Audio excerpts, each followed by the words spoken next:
आप सभी को मेरा नमस्कार। मेरा नाम डॉक्टर देव प्रसाद शुक्ला है। मैं कृषि विशेषज्ञ के पद पर कार्यरत हूँ। जैसा कि आप सभी जानते हैं कि मेरा जो यूट्यूब चैनल है इंडियन फार्मिंग डीपीएस, मैं इस यूट्यूब चैनल पे कृषि से संबंधित बहुत सारे वीडियो अपलोड करता रहता हूँ। आज मैं चर्चा करूँगा, सभी किसान भाइयों के साथ डिस्कस हुआ तो उनका प्रश्न था।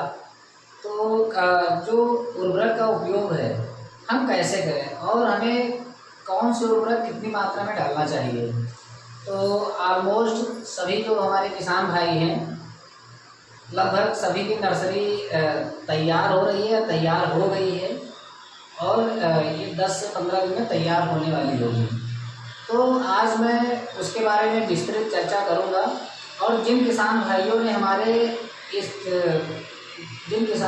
ने अभी तक उगाया नहीं है नर्सरी, तो मैंने 2 प्रीवियस वीडियो अपलोड किए हैं। उसके वैरायटी उसमें बताई है, प्रजातियों के बारे में मैंने बताया है, तो वहाँ पर जा कर के वो देख सकते हैं। और आज मैं चर्चा करूँगा उर्वरकों का संतुलित उपयोग धान में। तो हम देखते हैं कि धान में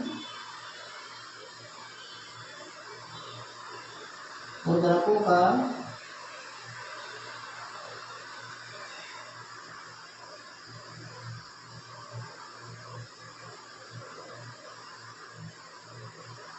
संतुलित प्रयोग।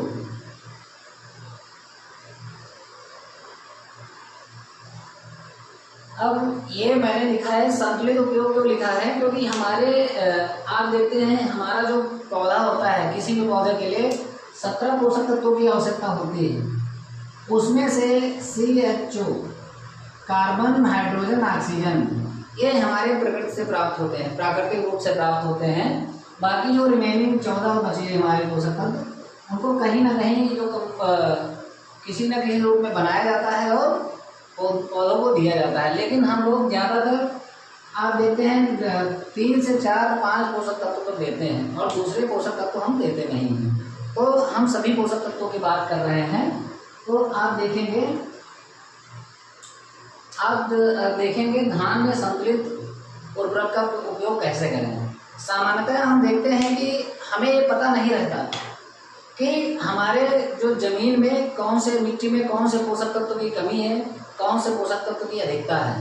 इसको सामान्यतः जब संतुलित का प्रयोग की बात करते हैं उर्वरकों के, तो इसे हमें मिट्टी के जांच के आधार पर करना चाहिए। क्यों? तभी हमें पता लग पाएगा कि किस पोषक तत्व की हमारी मिट्टी में कमी है और किस पोषक तत्व की अधिकता है। तो इस आधार पे हमें करवाना चाहिए। लेकिन एक वैज्ञानिक डेटा के आधार पे जो उत्तर प्रदेश सरकार के द्वारा निकलता है सभी वैज्ञानिकों की सलाह से, उसका हम यहाँ पे उस आधार पे हम यहाँ पे चर्चा करेंगे कि कितना हमें उर्वरक देना चाहिए एक मानक के आधार पे। तो देखते हैं, अगर जैसे आप सामान्यतः हमें गोबर की खाद जरूर देना चाहिए, क्योंकि सारे पोषक तत्वों की लगभग पूर्ति करता है और ऑर्गेनिक कार्बन को भी बढ़ाता है। तो अगर 10 से 12 टन प्रति हेक्टेयर ये हमें गोबर की खाद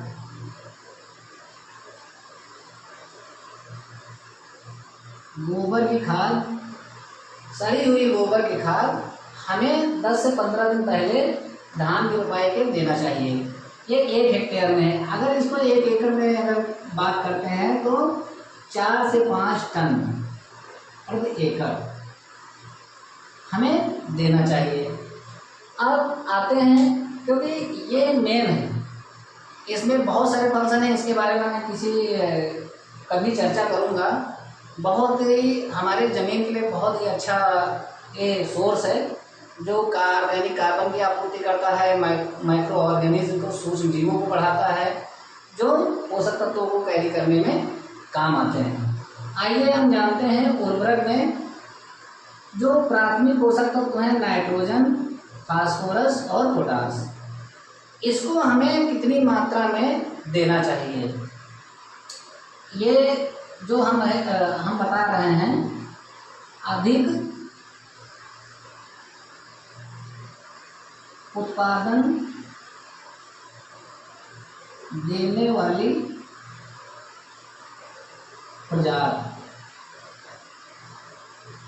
प्रजातियां जो धान की अधिकतम उत्पादन देने वाली प्रजातियां हैं उनके लिए मैं बता रहा हूं 120 60 केजी प्रति हेक्टेयर। आप ये देखिए, ये जो मैंने बताया 120 KG nitrogen, 60 KG phosphorus, 60 KG potash, तो हमें जो अधिक हाइब्रिड वैरायटियाँ हैं, जो अधिक उत्पादन देने वाली प्रजातियाँ हैं, उनमें हमको इतना NPK देना चाहिए। अब इसको अगर एकड़ में हमें कन्वर्ट करना है तो एकड़ में लगभग आएगा 48 24 केजी प्रति एकड़। एक एकड़ में हमें देना है तो 48 केजी नाइट्रोजन, 24 केजी फास्फोरस और 24 केजी पोटास हमें देना है। अब इसको हम कैसे जान पाएंगे ये नाइट्रोजन, फास्फोरस, पोटास है, लेकिन अगर हमें इसको यूरिया के मात्रा के रूप में देना है नाइट्रोजन को, तो हमें कितनी मात्रा देनी पड़ेगी? इसको 48 को हम 2.17 से मल्टीप्लाई करेंगे तो ये आ जाएगा 104 केजी के समथिंग। अब इसको 24 को भी हम 2.17 से करेंगे तो ये आ जाएगा लगभग 52 केजी के करीब में। और इसका अगर हम करते हैं 24 का तो इसको करेंगे 24 इंटू 1.66, ये आ जाएगा लगभग 40 केजी के समथिंग। अब हमें देखिए एक एकड़ में अगर हमें नाइट्रोजन, फास्फोरस, पोटास देना है तो हमें कितना देना है? 104 केजी यूरिया देना है। और कितना जो हमें जो अभी बता रहे हैं फास्फोरस जो हम दिए हैं ये DAP से दिए हैं, तो हमें DAP से 52 केजी DAP देना पड़ेगा। और जो MOP हमें 40 केजी देना पड़ेगा। तब कितने आपूर्ति होगी? 24 केजी पोटास की एक एकड़ में आपूर्ति होगी। ये केजी प्रति एकड़ की मात्रा है। तो किसान भाइयों, आप लोगों को समझ में आया होगा कि हमने कैसे कैलकुलेट किया है, कैसे गणना की है फर्टिलाइजर की, और ऐसे ही हमें गणना करनी चाहिए। और संतुलित एक वैज्ञानिक आधार पर मैंने आपको ये बताया है। दूसरा, जो हमारी देसी प्रजाति हैं, जो हमारी देसी प्रजातियां हैं, उनके लिए हमें क्या करना है? उनके लिए कम पोषक तत्वों की आवश्यकता होती है। कम जो क्वांटिटी है उनकी कम पोषक क्वांटिटी की आवश्यकता होती है। क्यों? क्योंकि ये उत्पादन भी बहुत अधिक देती हैं। जब अधिक उत्पादन होगा, अधिक उपज होगी पेड़ की, पौधे की, तो उससे क्या होगा? उसमें हमको पोषक तत्व भी अधिक देना पड़ेगा। तो देसी के लिए हम देखते हैं 60 30 केजी प्रति हेक्टेयर। अब इसको भी ऐसे हम कैलकुलेट कर लेंगे तो अभी आप देखेंगे ये आपकी मात्रा है। अब इसमें 24 12 केजी प्रति एकड़ आ जाएगा। अब ऐसे जैसे मैंने इसका कैलकुलेशन किया है ऐसे इसका भी आप कर सकते हैं। इसका लगभग आएगा आपका 26, जो आपका ये कैलकुलेशन आप कर सकते हैं। इसको 24 को आप 2.17 से कर देंगे मल्टीप्लाई, और 12 को 2.17 से कर देंगे, और 12 को 1.66 से कर देंगे। तो आपकी ये मात्रा लगभग 52 केजी यूरिया आ जाएगा, और आपका ये आ जाएगा 26 केजी आपके आ जाएगा ये DAP, और लगभग 20 केजी मान लीजिए आपका आ जाएगा MOP प्रति केजी प्रति एकड़। तो आप देख सकते हैं, अगर हमें देसी प्रजातियां हम उगा रहे हैं जो हमारी ट्रेडिशनल है परंपरागत रूप से, तो हमें उर्वरकों की मात्रा का कम उपयोग करना है। और जब हम हाइब्रिड वैरायटी, उन्नतशील वैरायटियों का उपयोग करते हैं, तब हमें इसका जो उर्वरक की मात्रा है अधिक हमें देना है, जिससे क्या होगा, उत्पादन अच्छा होगा। और एक मैं आपको बता दूं, इसमें एक खैरा रोग लगता है, बहुत ही पॉपुलर है। उसके लिए हमें क्या करना है, जिंक की मात्रा को भी देना है।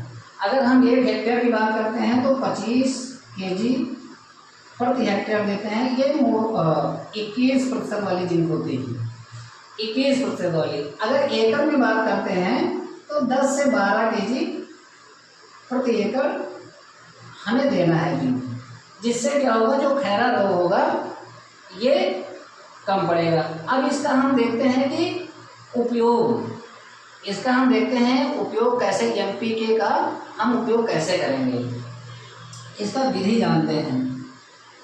तो विधि में मैं आपको बता दूं, इसका विधि जो फास्फोरस